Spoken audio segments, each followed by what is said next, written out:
Мотоблок менен кантип туура колдонуш керек? Эң биринчи иретте майын текшеребиз. Бар, урбинде кайра жабабыз.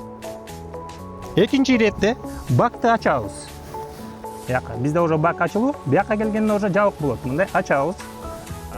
Жакшы от албаса, подсосты ачып коебуз. Бизде уже от алган май, бензин кеткен. Үчүнчү иретте бияктан келип туруп стартерди басабыз, анан 1 эле тартканда от алат.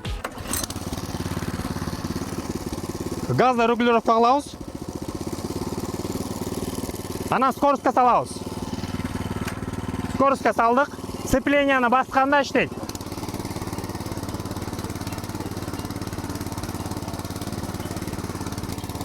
Тереңирээк кирсин десеңиз, биякты басабыз, тереңирээк кирет. Өйдө көтөрүлсүн десеңиз, көтөрөбүз. Мотоблоктун иштешин көрдүңүз. Эми мотоблок боюнча бензин менен иштейт, 7 аттын күчү менен 2 фильтр кетет. Мотордун иштешине өтө жеңил болот. Ременный привод болот биякта. 3 скорость турат. 2 алдыга, 1 артка, анан нейтральный бар. Өтө жеңил, чакан. Жана чакан участокторго эң сонун вариант.